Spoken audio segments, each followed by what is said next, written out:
इस्लामी मालूमात और ज़रूरी इल्म दीन हासिल करने के लिए हमारे YouTube चैनल को सब्सक्राइब करें और फेसबुक पेज को लाइक करें।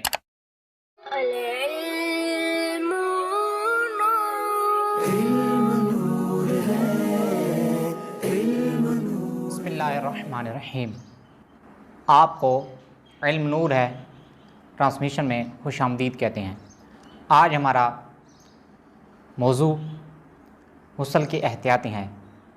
नंबर 1, अगर मर्द के बाल गुंदे हुए हैं तो उन्हें खोल कर जड़ से नोक तक तर करना फ़र्ज़ है। नंबर 2, और औरत पर सिर्फ जड़ तर कर लेना ज़रूरी है, बाल खोलना ज़रूरी नहीं।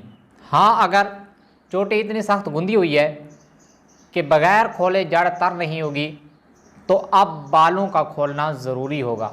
नंबर 3, अगर कानों में बाली और नाक में नथ का छेद यानी सुराख हो और वो बंद भी ना हो तो उसमें पानी बहाना ज़रूरी है।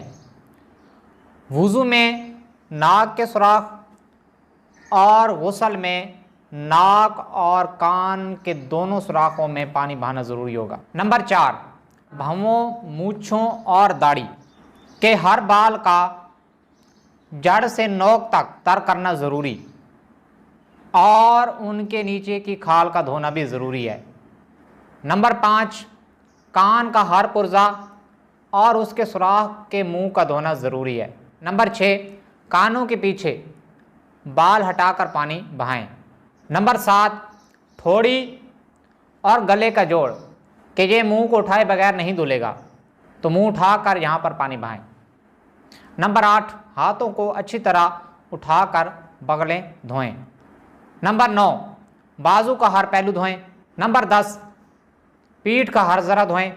नंबर 11, पेट की बिल्टें उठाकर धोएं। नंबर 12, नाक में भी पानी बहाएं।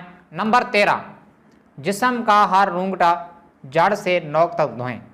नंबर 14, रान और नाफ के नीचे का हिस्सा धोएं।